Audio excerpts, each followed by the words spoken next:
All right. Hey there, everybody. I'm Lin Smith. I'm an alcoholic. And my sobriety birthday is March 14th, 2011.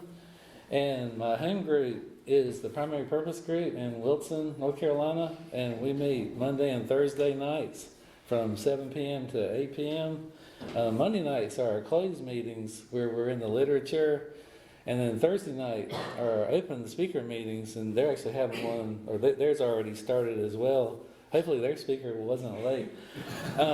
Before I give you any more details, I'd like to apologize for us being late. There was a wreck just outside of Spring Lake. It was at the worst possible spot too. Like we were kind of in a pinch point and we couldn't really backtrack. And I was about ready to throw in the towel and Steve didn't give up on me, so I'm glad he didn't. Otherwise you would have had to say. But I appreciate y'all being patient and waiting for me. I do have a sponsor, and he is with me tonight. He drove me here, and we had a good meeting before the meeting. And he's been my sponsor almost my whole sobriety now. Not quite, I had a sponsor before him, but almost my whole sponsor. I do have, he has a sponsor, and I wanted to mention this before I forget. My great-grand sponsor at one time was Tom I. You know, as y'all know, he's left us now, and I understand that he started this group in '97. And he was a great guy. I only got to hear him speak a couple of times, and I just remember, like, I loved his sense of humor. That's what I remember the most about him. And I know Daniel has spoken at our group many times, and I love hearing the stories he tells about Tom and how he met him. And, you know, I wish I could have spent more time with that guy. He's pretty much a legend, I know. So it's an honor to get to speak at this group. Yeah, Steve M., I was telling this Steve M that my grand sponsor is the other Steve M, but he said he's the real Steve M. So I don't know, that's pretty funny though. I got a kick out of that. And he said that Jerry W recommended me. Thanks, Jerry. I really appreciate that. But it's all good. I'm in all seriousness, I'm honored to be here. And I'm going to tell you tonight what I used to be like, what happened to me, and what I'm like today. And so I was born in Goldsboro, North Carolina. And it doesn't take me long in my story to go ahead and mention alcoholism. You know, unfortunately, my mom and my biological father, he was already an alcoholic at the age of 20. So he had a pretty early start. They had me when they were young. My mom was 19, he was 20, so they had me pretty young. And anyway, he was already a full-blown alcoholic at the age of 20. And as a result of that, we moved to Kinston when I was still just a little baby. That's where my mom's side of the family's from. And so Kinston was my home until I was like 23 years old. And as a result of my biological father's alcoholism, my mom wound up leaving him. They got a divorce. And she used to tell me she thought it was just going to be me and her, you know, for a good long time. But when I was like 4 or 5, she met a man, and they fell in love, you know, like how people do. And he and I hit it off really well. I remember meeting him for the first time, and he's just a great guy. And maybe like a year later, they decided to get married. And he actually adopted me as his legal son. He changed my last name and everything. And, you know, he was really close to me till he passed away a few years ago. And I remember when they got married, I was actually the ring bearer at their wedding. And I don't remember doing this, but they were telling me that I was going around school telling everybody, like, Lynn, what are you going to do this weekend? I was like, oh, me and Mom and Bob are getting married this weekend. And they were all laughing at me. His name was Bob, by the way. Not Dr. Bob, but Bob Smith. You know, that was his name. Pretty funny to think about now. But anyway, they got married.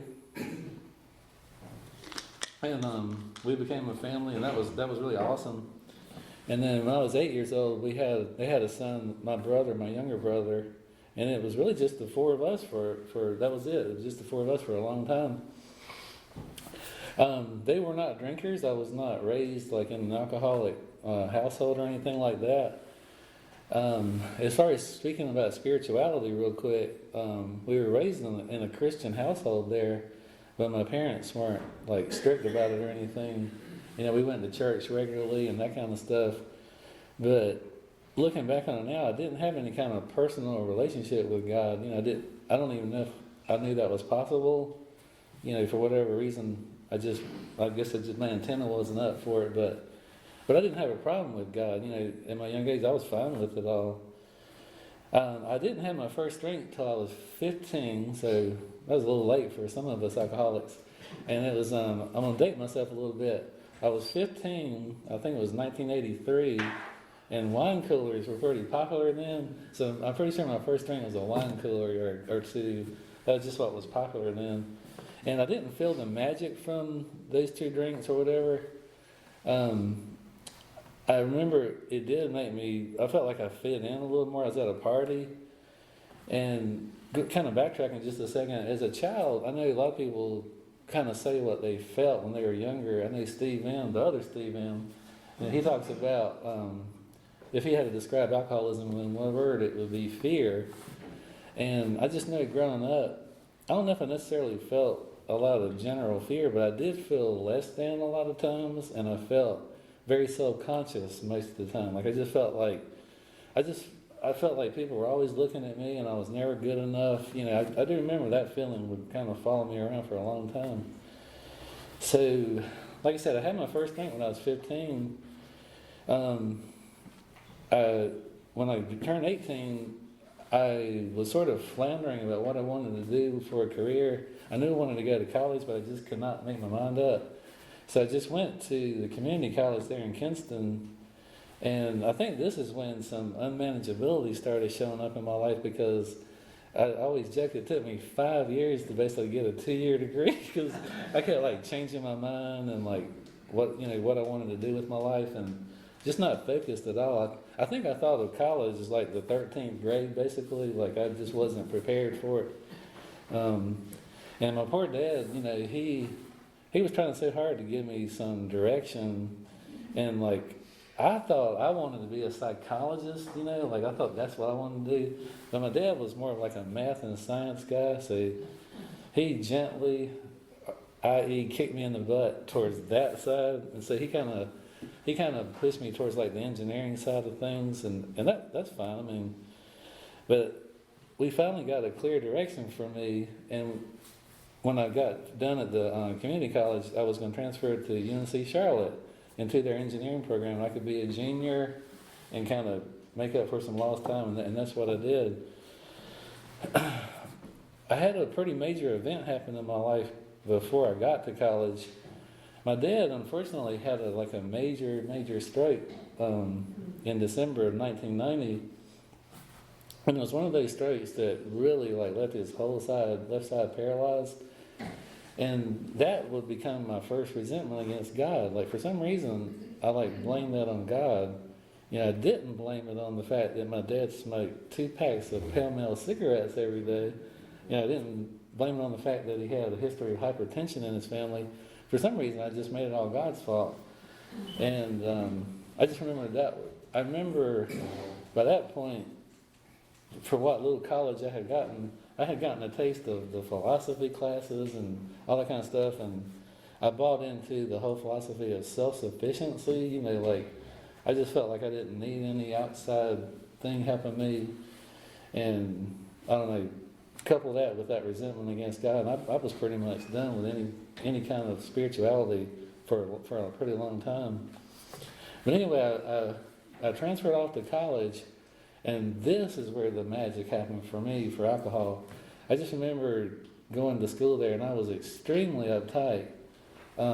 If you look in the dictionary for a type A personality, my picture should have been in there for sure.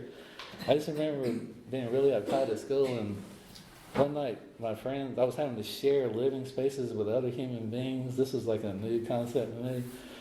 And anyway, one night my roommate's like, "Lin, why don't you just drink with us, have a good time?" And that's when the magic happened. I just felt oh my God, this is awesome. I have found the magic elixir of life here.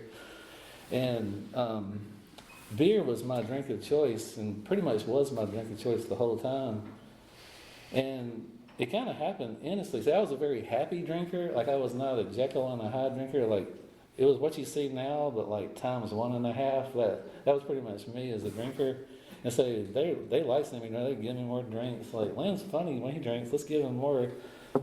So looking back on it now, it progressed pretty quickly though. So literally 1 year later, I'm just wanting to drink like every single night, have fun. And 1 year later, I was driving around uptown Charlotte, and I had this thing with alcohol. Like the more I drank, the heavier my foot got on the accelerator. And I got a ticket. I got a ticket one night.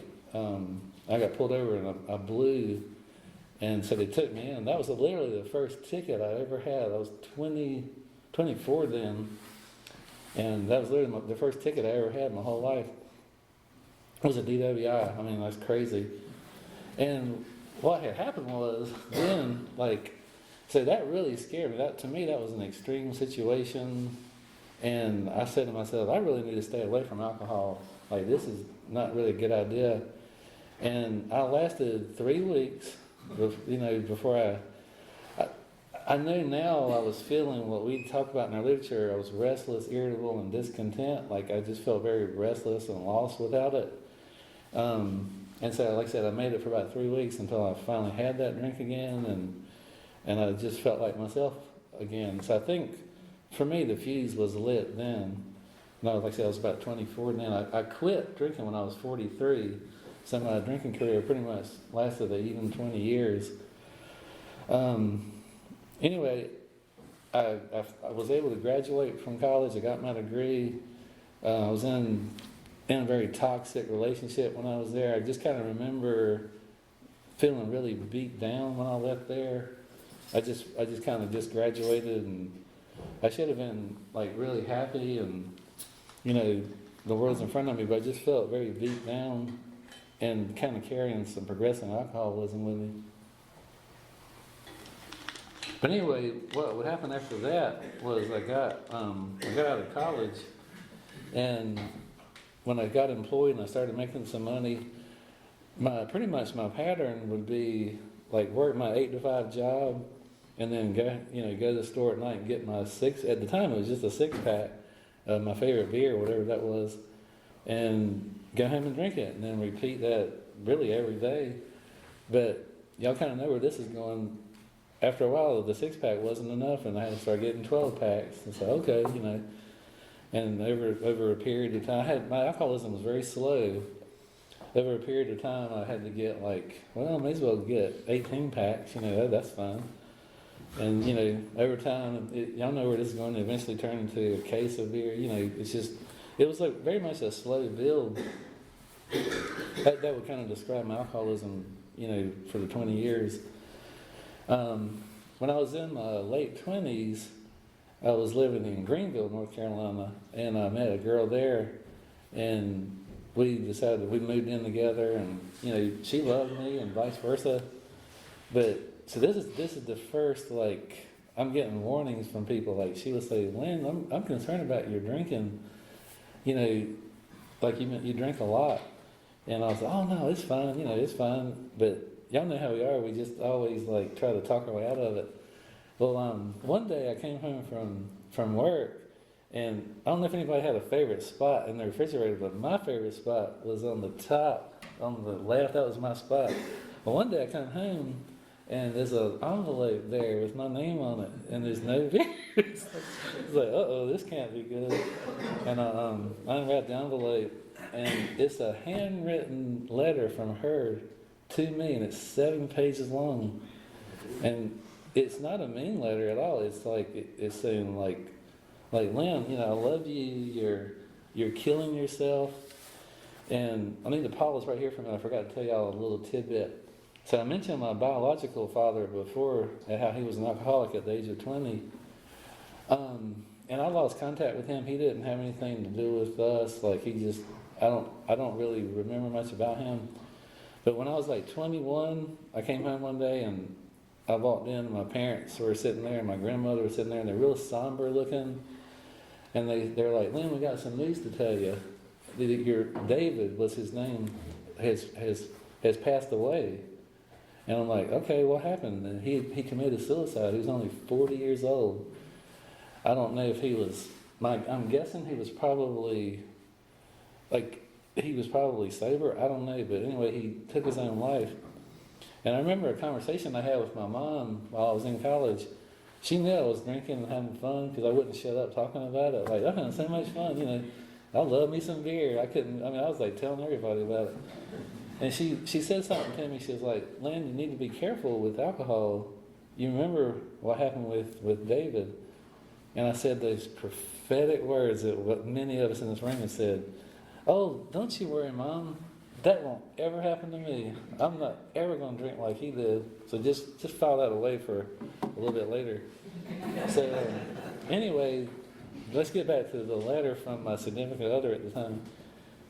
I read these words. She's like, "You're following in your biological father's footsteps." I was like, "Oh hell no, she didn't."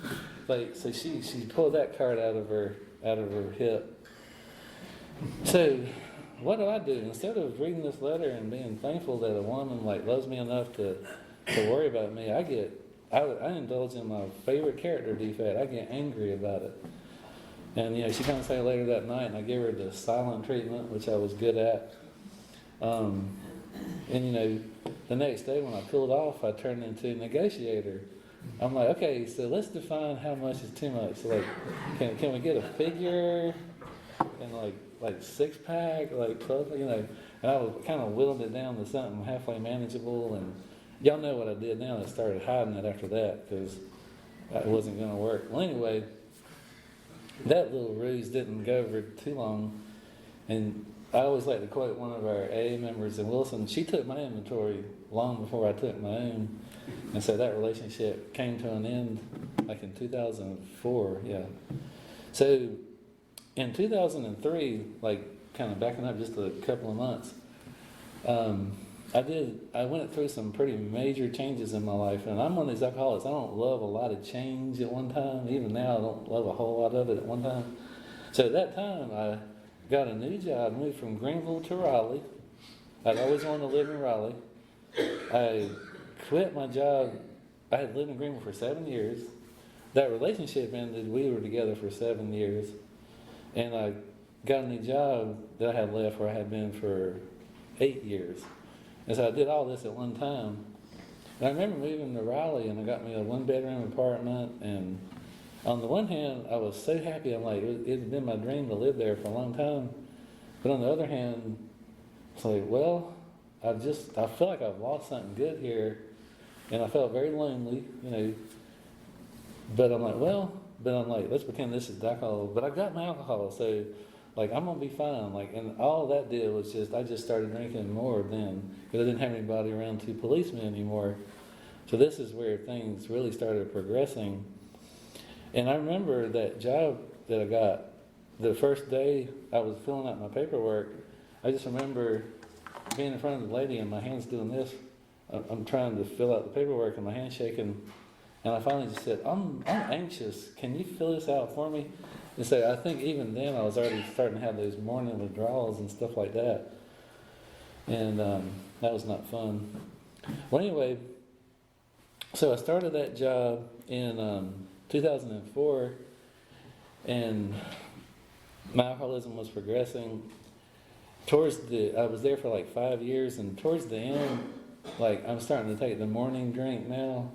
Like it's the only way I can get my nerves calm. And something about 10:30 in the morning, that's when I would just start feeling like if you came up to me and did this to me, I was just gonna like burst into a million pieces. That's what I walked around feeling like for a lot of the time. And it just got harder and harder to keep that up. So I did what a good alcoholic did. I just quit that job. I had some money saved up.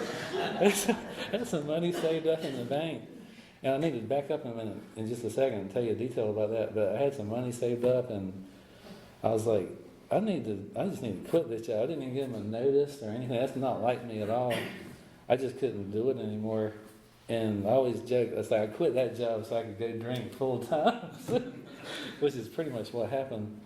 But, so I need to back up a little bit. In 2006, I got a really bad phone call one day. It was my dad, and he's like, "Lynn, I got some really bad news for you. Like your mother has passed away. She was only 58 years old." And I just remember just going, "What? what in the world happened? I mean, she was living by herself in a little house, and it was on Labor Day weekend, and she had a heart. We found out later she had a heart attack, and she laid in that house by herself for like 3 days until my aunt finally went in there and found her, and she was cold, and it was just like, it was just, it was a gut punch, you know. So here comes resentment number 2 against God. I'm like, you know, like, how dare you take my mom? Like my mom was like, she had this Bible that she would like read like all the time, and it was like worn out. And she loved the Lord and all this stuff, and like, I'm like, how dare you? Like, why do you want to take her like that? So that just fueled my anger even more. And how I dealt with her death was like this. On September 11th, I remember the day because it was 9/11. I'm still employed, and I take some bereavement time, and I'm going to go try to take care of some of her affairs. Well, the best way to do that is just to get blitzed in the morning before you go do it, and that's what I did. And it was like 10:30 in the morning. I'm wasted. I'm driving from Raleigh to Greene County, where she was living, and I'm driving along the highway. At the time, it was a '99 Pontiac Grand Prix. It was a sweet car. I loved that car, and I was just out on the road being an idiot. I had the accelerator maxed out. The speedometer went to 120, and it was just completely off the. I don't know how fast I was going. I was just driving down the road acting like a fool, and I got almost to my destination, but I didn't get to my destination because I totaled my car in the process. Like, I went around this sharp curve and didn't make it, and I wound up in this very deep ditch. And I'm like, I just remember that day very clearly. Like, I'm gonna get out of this car. I'm gonna get this car out of the ditch, and I'm just gonna keep on going. I'm in the ditch. I'm trying to put rocks under the tires. I found out later all 4 of the tires were flat. I don't know where I was going. And I remember looking up from that ditch, and there's the highway patrolman. They had found me, and I guess somebody probably saw me and called the police. And he was just as nice as he could be. And they had me below, and he and his buddy looked at each other like, "Have you been drinking?" I was like, "Oh, the night before," which was a total lie. But anyway, bless his heart, he handcuffed me in the front. He let me sit in the front seat with him. And he was trying to stall and give me some time. I remember we got back to the police station, and he had me walk the straight line, and I did it so well. And he's like, how did you do that? I blew a .18, which isn't like crazy, but he's like, I've heard a lot worse from the podium. I feel like I'm a baby compared to some people. I put people up here talking about .3s and .4s. I'm like, .18. But yeah, he had me. I walked that straight. He's like, how did you walk that straight line so well? In retrospect, it's because I was an alcoholic. That's what we do. But anyway, that was my second DWI, and yeah, thankfully I've only had 2, and I hope that'll be all I ever have. But anyway, that's how I handle. I'm telling you all that because that's how I handled my mom's death. That's how I handled grief back then. Well, anyway, so I need to get sober here pretty quick. So let's fast forward to, I got sober in 2011. So the last 2.5 years, and I did say years, not months. For the last 2.5 years, I stayed in my little 1-bedroom apartment. I drank around the clock. My record was 42 beers in the day. I was used to drinking about 1.5 cases of beer a day. That was pretty much what it took for me to feel normal and to live my miserable existence. And that's what I did. I just stayed in my apartment all day. I didn't have any friends, really. I had lost most contact with my family. My health is starting to show. I'm starting to get jaundiced. My lower legs swelled up really badly. I couldn't lace my shoes up anymore. I know now, like, my liver was waving the white flag, and I just looked like a homeless person, I would go to the convenience store, and the guys would bet, like, is Lynn going to get 2 cases of beer today or just 1? I mean, they knew exactly what I was going to get. I would have panic attacks if I went in the grocery store. Like, if I got too far into the grocery store, I felt like I was going to pass out. just weird way of living. And in February of 2011, we're almost getting sober now, things just got really, really dark. And I just did not want to be alive anymore. And I didn't own a gun. I didn't have like pills or anything. What I did have was some antifreeze in my storage room. So I remember my parents always telling me, like, don't leave antifreeze out because your pets will drink it and they'll die. So I said, that's what I'll do. So I got the antifreeze down from my storage closet and poured it in a glass. And I drank as much as I could. It tastes terrible. I don't recommend it. And nothing happened. Okay, ethylene glycol. That's what antifreeze is. Okay, I'm not dying. Okay, so in sobriety, me and my sponsee was like, oh my God, it was a miracle, Lin. God spared your life. Well, yeah, he kind of did, but there's also some science here too. Guess what the antidote is for ethylene glycol? Alcohol. So I was never not without alcohol in my system, and so, which is ironic because I wouldn't have had the courage to try to take my own life had I not been drunk. So that was the little, it's funny to laugh. I laugh about it now because I think it's hilarious. Like we get it. If I try to tell that to a normal person, oh, I drank antifreeze to try to kill myself, and they'd be like, oh my God, you're weird. Like they wouldn't get it. We get it, which is pretty cool. But anyway, so that things are getting really dark. They literally got dark in March of 2011 because they came and turned my power off. Because let me hit y'all with some crazy economics here. If you're not working and bringing in money, your bank account will eventually run dry. And that's exactly what happened to me. And I'm running out of money, and I'm sending like cryptic texts to my dad before my phone turns off. And on Sunday, March 13th, I'm prepared. I've got an eviction notice on the door. I don't know what I'm going to do. I think I'm going to be a homeless person. I would not make a good homeless person, y'all, because I don't like dirt. I don't like being outside. I don't like bugs.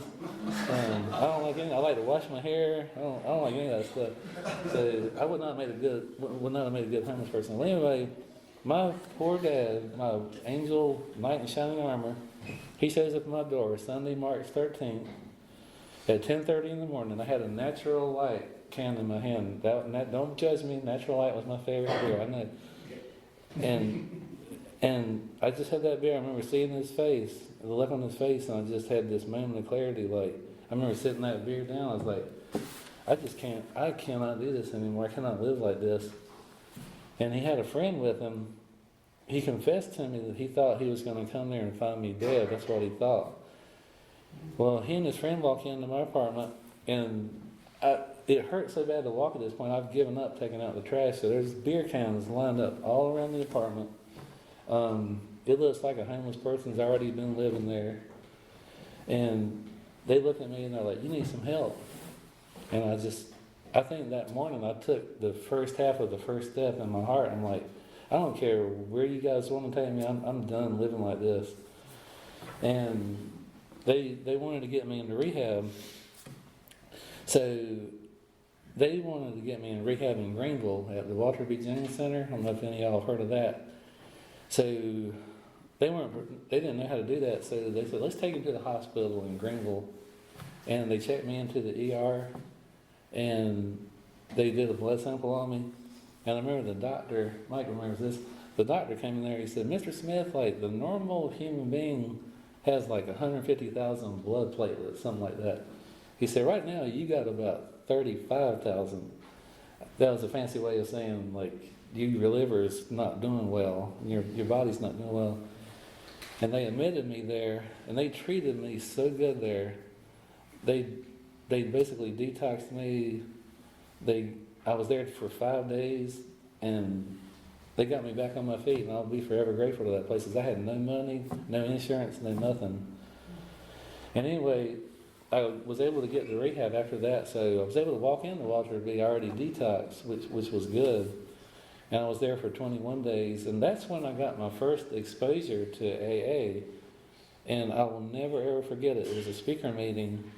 I just remember that identification that we all talk about. Like, I literally felt that when I first heard my first speaker meeting, because up until that point, I just thought I was the only one who ever lived this way or felt this way or that way. And I'm like, wow, there might be something to this. But unfortunately, I had not really I didn't know AA was going to be the long-term answer. I thought I was so smart. They were giving me like a treatment plan once I got out of there. And this is what I said I was going to do. Oh, I think I'm going to do cognitive behavioral therapy. I don't even know what the hell that is, you know? That's what my brainiac plan was. Ha ha, like sarcasm. Yeah, I don't know what I was thinking. I guess I was one of those, I thought I was going to be smart with this disease, but thankfully that went away really quick. When I got out of there, I basically was homeless. I didn't have a place to live. I was kind of living with my dad, but he let me know really quick, this is not your house. This is where I live. We're going to find you somewhere to live. So this is where Wilson, North Carolina comes in. And if you're from there, you can't say Wilson. You have to say Wilson. You got to put a silent T in there. But anyway, they recommended that I go to this outpatient program in Wilson that would be for like several weeks. And that's when I discovered a recovery house there called the Flynn Home. And so the planets kind of lined up there. I went to live at the Flynn Home, and then I could do my outpatient therapy and go to AA meetings, and that's exactly what happened. And when I got there and I discovered the primary purpose group, and I just fell in love with that group right away. I met Mike for the first time. I was really scared of Mike when I first met him. He was pretty intense for a newbie like me. But I just fell in love with AA. I really did. I mean, I just remember just loving every meeting I went to, and people were telling me, like, get a sponsor. And I did. I just listened to people. I don't know. I didn't want to go back to being the person I was. So I got a sponsor, and we started working the steps, and I just like ate it up, you know. I made that my home group, and it's been my home group ever since. I got into service really early. You know, I literally started as a door greeter at the primary purpose group, and then I became like the literature guy. That didn't last too long because the GSR got drunk, so the alternate GSR had to step up. So they said, Lin, you're going to be our alternate GSR. I'm like, okay. But then the problem was the GSR got drunk. Again, this guy got drunk, so I had to become the GSR. So I started going to the assemblies and all that good stuff, and I got a taste for service there. I've been the treasurer for our home group many terms, because, you know, people don't want to be the treasurer. And then I started serving at the district level, treasurer, alternate DCM, and I'm actually the DCM for my district now. And if anybody wants to take it from me, please come talk to me after the meeting. I'll give it to you if you're ready for it. But it is an honor to be DCM. But so I kind of did stuff like that, and you know, with the steps, you know, that first step, you know, I admitted I was powerless over alcohol. I had no problem with that whatsoever. I was one of those rare few that I knew I was licked by alcohol. That was fine. But then there's that dash there. And then that second part, that our lives have become unmanageable, I was kind of okay with that too. Like, I did say that my life was obviously unmanageable, but I thought it was because of the alcohol. I just thought that now that alcohol's out of the picture, I'm going to be good. Like, I'm going to have a clear path ahead. But that's not true, because, like, I did not realize that alcohol really is just a symptom of other things. And so as we worked the steps in order, you know, I started to see that self-centeredness that we talk about, and how character defects and fear, I call it a witch's brew. It just kind of all combines together. I guess self-centeredness really leads the way. But, you know, I mentioned God earlier, how resentful I was towards God, and so I certainly brought that in with me to AA. And so the second step was a bit of a challenge for me for sure. But what I did was, without really realizing it, I made my home group my higher power for a while. I really made AA my higher power for a while.